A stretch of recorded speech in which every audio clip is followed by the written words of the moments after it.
Assalamualaikum warahmatullahi wabarakatuh. Bismillah, alhamdulillah, wa syukurillah wa bi'ni'matillah, la hawla wa la quwwata illa billah. Allahumma salli ala sayyidina Muhammad wa ala ali sayyidina Muhammad. Alhamdulillah, pada kesempatan ini kita berjumpa lagi dengan Bapak Nanang Kosim, Guru Agama SMP Negeri 11 Kota Cirebon. Pada kesempatan ini Bapak akan membawakan bab tentang mengkonsumsi makanan minuman yang halal dan bergizi. Tentu yang diharapkan dari pembelajaran ini, yang pertama,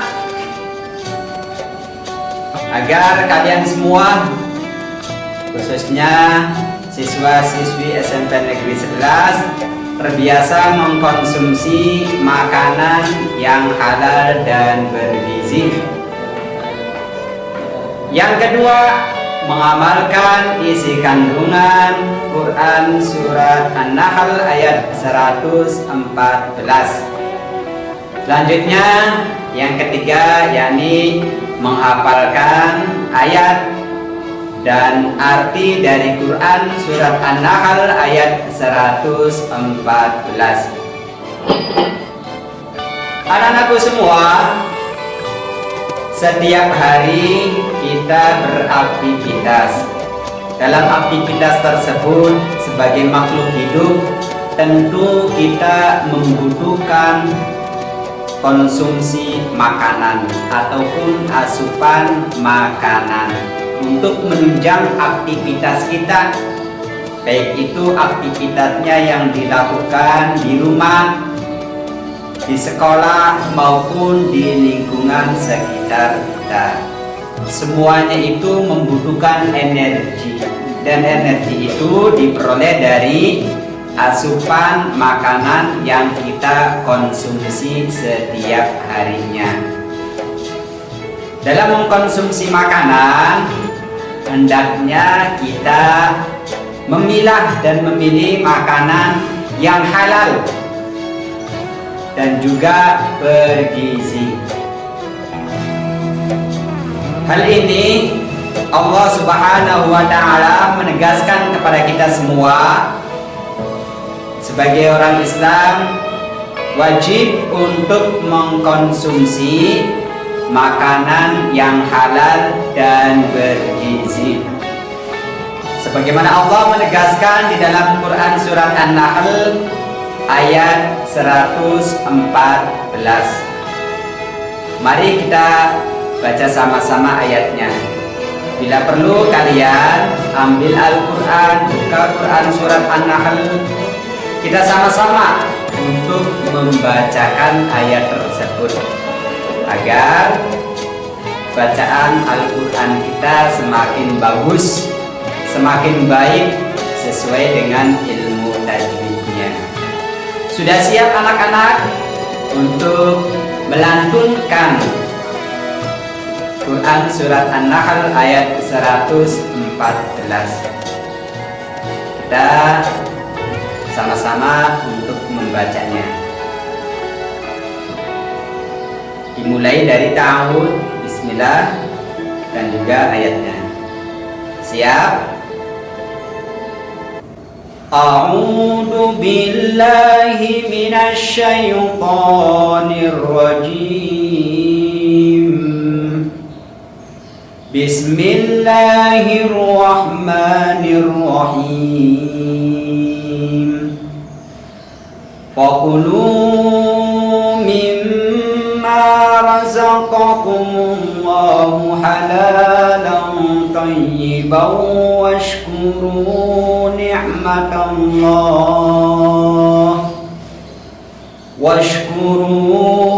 ni'matallahi in kuntum iyyahu ta'budun. Sekali lagi kita bacakan ayatnya ya. Langsung saja dari ayat tersebut. Sudah siap? Oke. Sekali lagi. Fakulu mimma razaqakumullahu halalan thayyiban washkuru ni'matallahi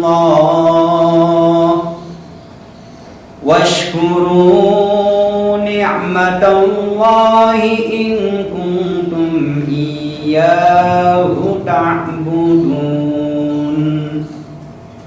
Shadaqallahul azim. Mudah-mudahan anak-anakku semua juga bisa melantunkan ayat tersebut dengan bagus, baik, sesuai dengan ilmu tajwidnya. Ya minimal seperti Bapak barisan yang dibacakan tadi. Ya, syukur-syukur lebih bagus. Oke ya. Sekarang kita akan coba cek artinya. Nah, Bapak akan mencoba untuk mengartikan kata demi kata. Fakulu, maka makanlah mimma razaqakumullah, dari apa-apa yang telah Allah rizkikan kepada kalian, halalan, yang halal, thayyiban, yang baik, washkuru, dan bersyukurlah nikmatallahi, atas nikmat Allah, atas karunia Allah, in kuntum iyyahu ta'budun, jika kalian menjadikan Allah sebagai satu-satunya Tuhan yang wajib disembah. Anak-anakku semua, melalui ayat ini dan juga artinya semoga bisa dipahami oleh kalian semua, bahwa kita sebagai orang Islam hidup di dunia ini, Allah sudah memberikan rizki untuk kita makan. Hendaknya apa yang kita makan setiap hari itu halalan, yang halal. Yang halal,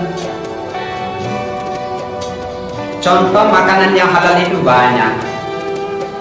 Di lingkungan keluarga kita, pagi hari sebelum kita berangkat sekolah, sebelum berangkat kerja, orang tua kita sudah menyiapkan nasi, sudah menyiapkan lauk pauknya, ada ayam, ada ikan asin, ada pindang, ada buah-buahan, dan seterusnya.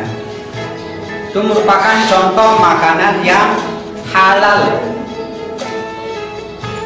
Kalau kita mengkonsumsi makanan yang halal, artinya agama menganjurkan, memperbolehkan, dan mudah-mudahan masuk ke dalam perut kita menjadi berkah, menjadi energi. Energi itu kita gunakan untuk ibadah kepada Allah Subhanahu wa Ta'ala. Kita mengkonsumsi makanan yang halal saja tidak cukup.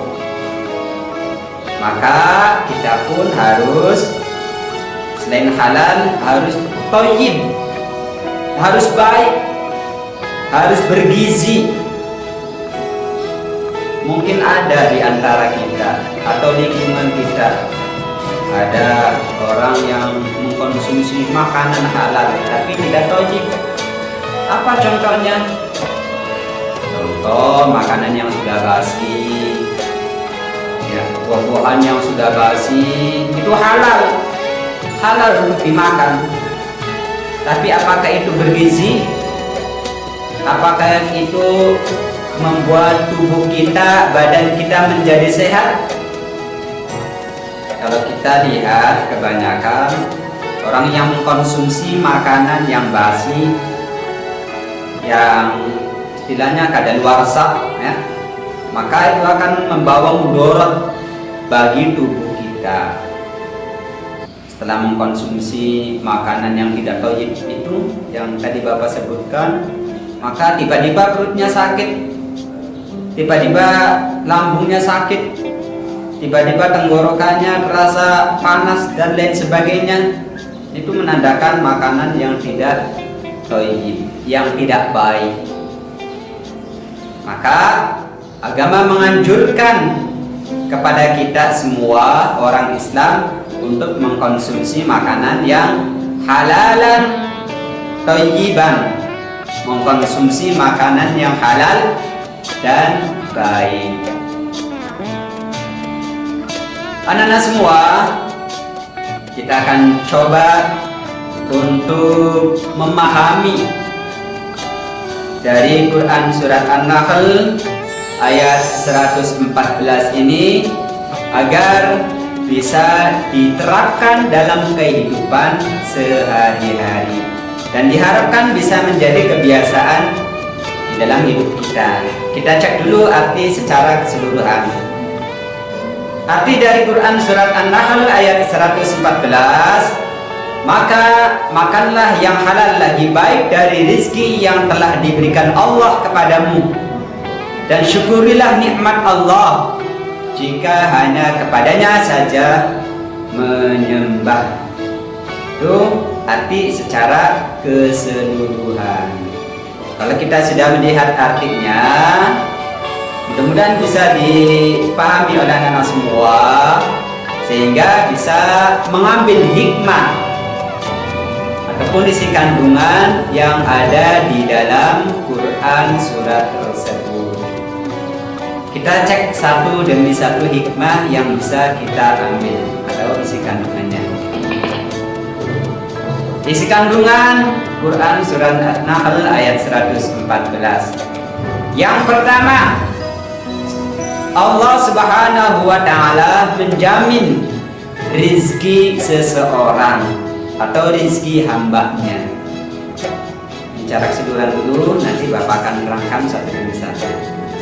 Yang kedua, membiasakan diri untuk mengkonsumsi makanan yang halal dan bergizi.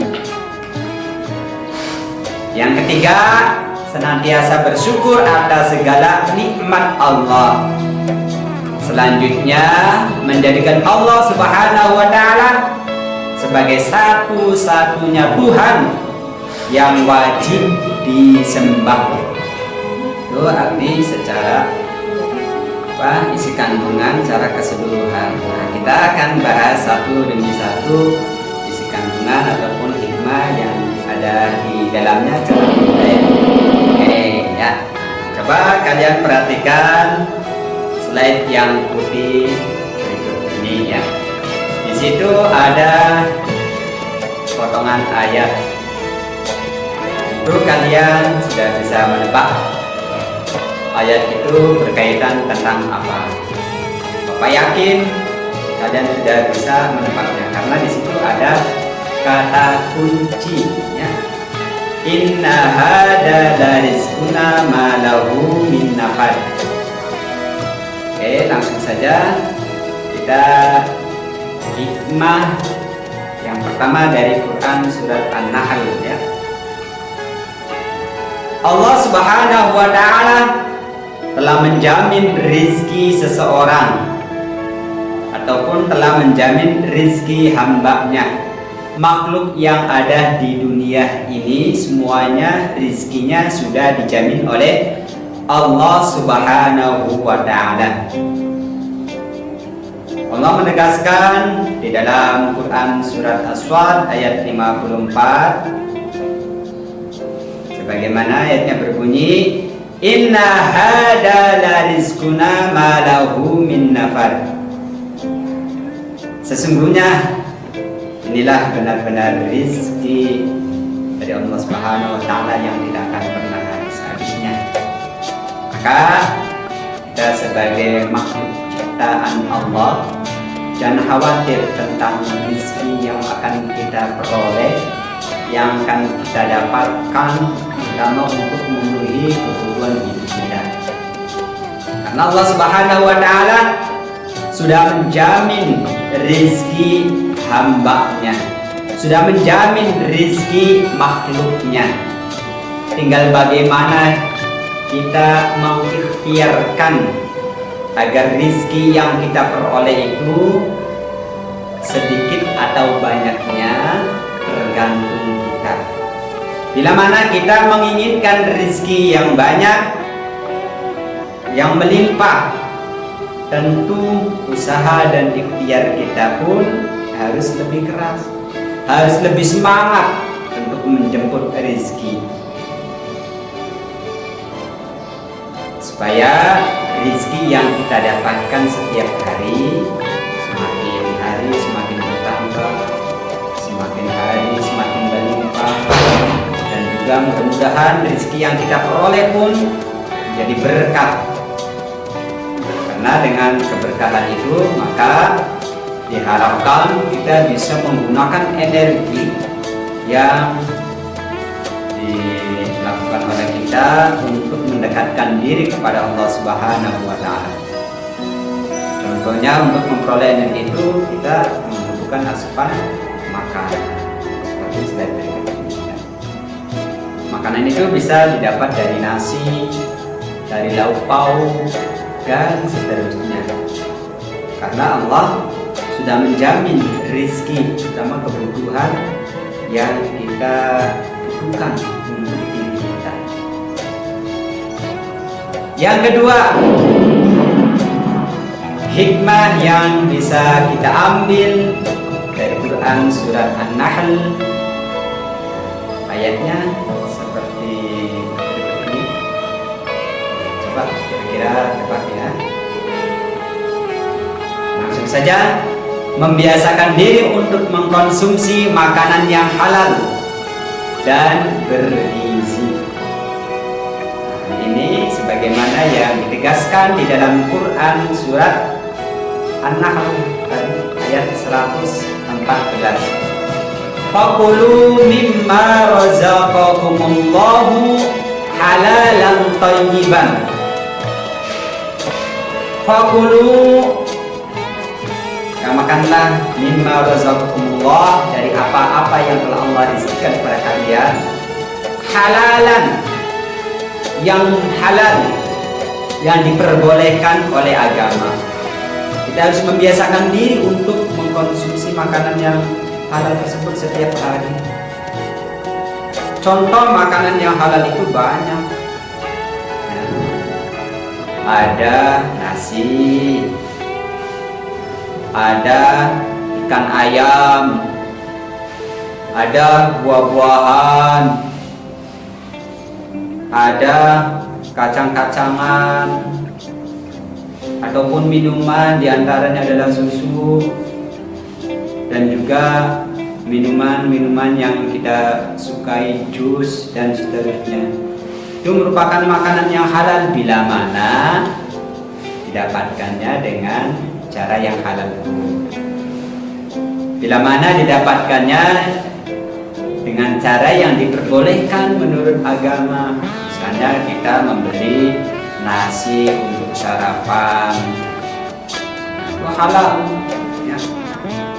Uangnya uang sendiri, bukan hasil nyolong ataupun hasil nyuri ya.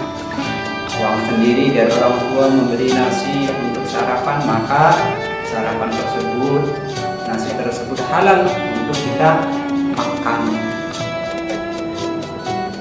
Di samping halal, kita pun diwajibkan untuk mengkonsumsi makanan yang thayyiban, yang baik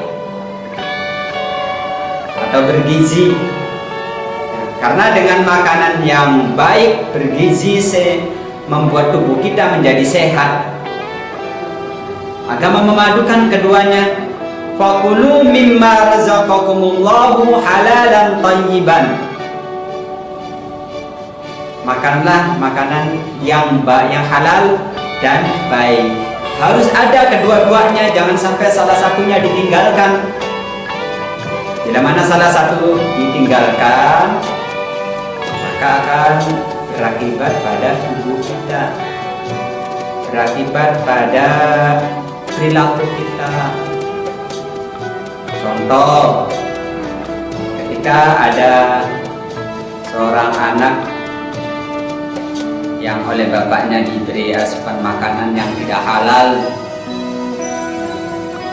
memberikan makan pada anaknya, uangnya hasil mencuri, maka mungkin menyebabkan perilaku anaknya pun akan jauh dari agama, ataupun banyak melanggar dari aturan-aturan agama.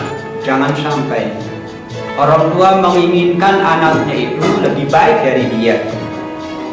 Maka sebagai orang tua kita harus sebisa mungkin untuk memberikan asupan makanan kepada anak hasil dari yang halal. Di samping itu, makanan pun harus sehat dan bergizi. Banyak sekali dampak yang akan dirasakan oleh tubuh manakala kita mengkonsumsi makanan yang kurang bergizi atau yang kurang sehat. Contoh, mengkonsumsi makanan yang basi.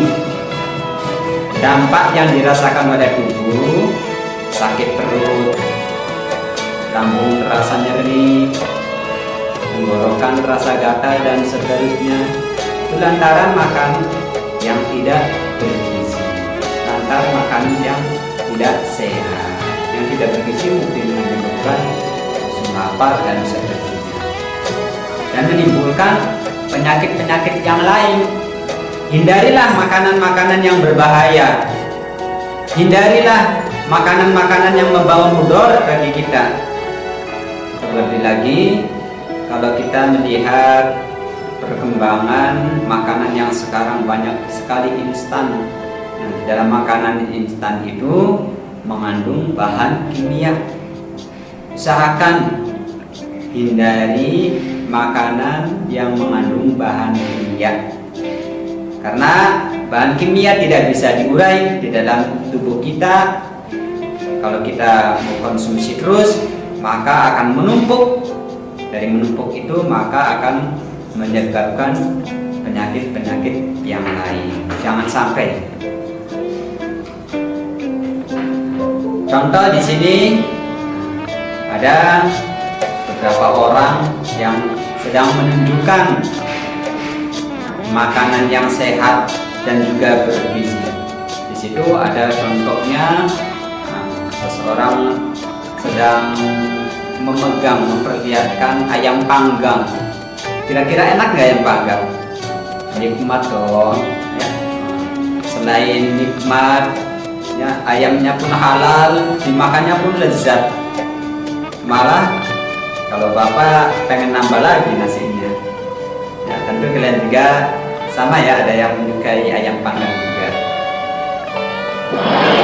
Anak-anak semua, hikmah selanjutnya yang bisa kita ambil dari Quran surat An-Nahl untuk diterapkan dalam kehidupan sehari-hari, yakni senantiasa bersyukur atas segala nikmat. Allah Subhanahu wa Ta'ala mengaruniakan nikmat yang sungguh banyak sekali. Niscaya nikmat itu kalau kita hitung, kalau kita tulis, maka ibarat lautan yang begitu luasnya tidak akan sanggup untuk mencatat satu demi satu nikmat yang Allah berikan kepada kita.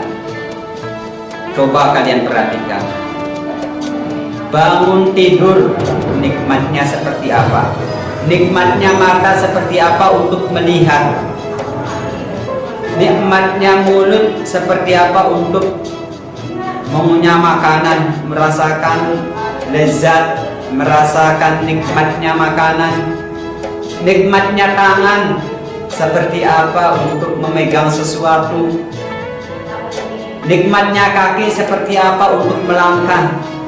Banyak sekali nikmat yang kita peroleh. Maka kita harus bersyukur atas segala nikmat Allah. Nikmat Allah itu bukan hanya harta. Harta hanya sebagian dari beberapa nikmat. Ingat, kalau kita senantiasa mensyukuri pemberian Allah, mensyukuri nikmatnya mata, mensyukuri nikmatnya mulut, mensyukuri nikmatnya tangan, mensyukuri nikmatnya harta yang kita peroleh, maka Allah merasa senang. atau Allah merasa ridho. Karena Allah ridho, karena Allah senang, maka nikmat itu akan ditambahkan oleh Allah Subhanahu wa Ta'ala. Bila mana kita memiliki harta yang berlebih ataupun memiliki harta yang kita peroleh hari ini, kita bersyukur atas harta yang kita peroleh, lalu kita infakkan sebagian. Allah senang terhadap hambanya yang seperti itu. Janji Allah, la in syakartum la azidannakum wa la in kafartum inna adzabi lasyadid. Bila mana manusia mensyukuri atas nikmat Allah, entah itu mensyukuri nikmat anggota tubuh ataupun harta yang kita miliki, la in syakartum, siapa orangnya yang mau bersyukur, la azidannakum, maka Allah akan menambahkannya. Kita menginginkan harta yang banyak, setiap harinya harta kita melimpah, maka salah satu caranya adalah satunya adalah menginfakkan harta atau sedekah. Karena Allah berjanji, la in syakartum la azidannakum, siapa orangnya yang mau bersyukur atas nikmatku. Kalau kita bersyukur atas nikmat harta yang kita peroleh, maka Allah la azidannakum, Allah akan menambahkannya harta yang kita peroleh di kemudian hari. Dilalanya besok kita memperoleh 2 kali lipat rezeki yang kita terima. Jangan sampai kita mengingkari atas karunia, atas pemberian nikmat Allah, karena dengan kita mengingkari maka akan berakibat buruk pada diri kita. Allah akan membalasnya, wala in kafartum, siapa orangnya yang mau mengingkari, inna adzabi lasyadid, sesungguhnya siksaan Allah itu amatlah pedih. Jangan sampai anak-anakku kita ditimpa musibah lantaran mengingkari atas pemberian Allah. Malah sebaliknya, kita harus bersyukur apapun yang terjadi, apapun situasinya, apapun kondisinya, kita senantiasa bersyukur. Bersyukur yang paling gampang dengan mengucapkan alhamdulillah. Kita memiliki harta yang lebih, kasihkanlah sedikit dengan amal kita. Mudah-mudahan mulut kita mengucapkan alhamdulillah, kita menginfakkan harta kita, maka kesehatan tubuh terjaga, harta kita pun semakin bertambah banyak. Selanjutnya, hikmah yang bisa kita ambil dari Quran surat An-Nahl ayat 114 adalah menjadikan Allah Subhanahu wa Ta'ala sebagai satu-satunya Tuhan yang wajib disembah. Yang wajib disembah. Allah menegaskan di dalam Quran surat Al-Baqarah 21, ya ayyuhan nasu u'budu rabbakumul ladzi khalaqakum walladzina min qablikum la'allakum tattaqun. Sadaqallahu alazim. Ya ayyuhan nas, wahai manusia, ya ayyuhan nas u'budu rabbakumul ladzi khalaqakum, wahai manusia, sembahlah Tuhan yang telah menciptakan kamu, walladzina min qablikum la'allakum tattaqun, dan orang-orang sebelum kamu, agar kalian semua bertakwa kepada Allah Subhanahu wa Ta'ala. Ingatlah, tujuan hidup kita di dunia ini adalah untuk beribadah kepada Allah Subhanahu wa Ta'ala. Kita harus yakin tidak ada Tuhan selain Allah, La ilaha illallah, tiada Tuhan selain Allah. Dan kita pun berikrar sebagai orang Islam, kita harus memenuhi rukun Islam. Yang pertama, asyhadu an la ilaha illallah, aku bersaksi tiada Tuhan selain Allah. Kita harus benar-benar yakin, ikrar yang kita ucapkan setiap sholat, menjadikan Allah Subhanahu wa ta'ala sebagai satu-satunya Tuhan, tidak ada Tuhan lain selain Allah. La ilaha illallah. Maka dalam sholat pun senantiasa kita diingatkan untuk mengucapkan kalimat thayyibah, la ilaha illallah, la ilaha illallah, la ilaha illallah. Dan tujuan hidup kita di dunia ini adalah untuk menyembah kepada Allah. Wa ma khalaqul jinna wal insa illa liya'budun. Kata Allah Subhanahu wa ta'ala, aku tidak menciptakan jin dan manusia kecuali untuk menyembah kepadaku. Anak-anakku semua, senantiasa untuk mengingatkan diri kita, maka kita perbanyaklah zikrullah dengan cara membaca kalimat thayyibah. Oke, kesimpulan yang bisa Bapak ambil pada pertemuan kali ini, yang pertama, dalam kehidupan sehari-hari hendaknya kita terbiasa mengkonsumsi makanan yang halal dan bergizi. Yang kedua, dengan mengkonsumsi makanan yang halal dan bergizi, tubuh menjadi sehat dan kuat. Dan yang ketiga, sebagai orang Islam hendaknya kita menghafal dan mengamalkan Al-Quran sebisa mungkin. Nah, pada pertemuan ini ayatnya, Qurannya adalah surat An-Nahl ayat 114. Maka kita harus bisa menghafal ayat tersebut. Artinya juga, maka dalam kehidupan sehari-hari kita pun dituntut untuk mengamalkan. Nah, mudah-mudahan dengan menjadikan Al-Quran sebagai pedoman hidup kita dalam menjalani hidup sehari-hari, kita akan memperoleh keselamatan baik di dunia maupun di akhirat. Semoga pertemuan ini membawa manfaat, dan Bapak ucapkan terima kasih kepada anak-anakku semua. Silakan kalian pelajari kembali, kalian lihat lagi. Dengan begitu kalian nanti akan mudah untuk memahami dari materi yang sudah Bapak sampaikan. Sampai jumpa anak-anak pada pertemuan yang berikutnya. Bapak akhiri dengan ucapan billahi taufiq wal hidayah. Wassalamualaikum warahmatullahi wabarakatuh.